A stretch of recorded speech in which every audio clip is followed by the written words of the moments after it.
सगळ्या नागरिकांचे मनापासून अभिनंदन करतो आणि स्वागत करतो। वाढदिवसाच्या निमित्ताने आज अनेक पूर्व नागपूरच्या लोकांनी येऊन आशीर्वाद दिले आणि पूर्व नागपूर हा अशाच प्रकारच्या विकासाच्या गतीवर जावं, नागपूर शहराच्या विकासाचा मॉडेल ठरावा, हीच आम्ही परमेश्वराचरणी या ठिकाणी प्रार्थना करतो। आणि आजचा दिवस आज महाराष्ट्र सरकारचं बजेट भी आहे आणि या बजेटच्या माध्यमातून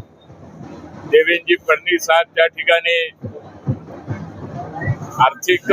बजेट या ठिकाणी मांडणार आहे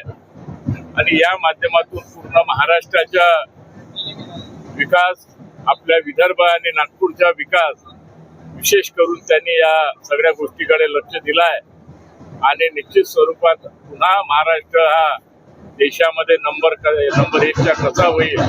त्या दृष्टिकोनातून फडणवीस साहेब आणि गडकरी साहेब त्या माध्यमातून प्रयत्न करत आहे की आजच्या या वाढदिवसाच्या निमित्ताने सगळ्यांना आमच्या सगळ्याच्या वतीने शुभेच्छा देतो।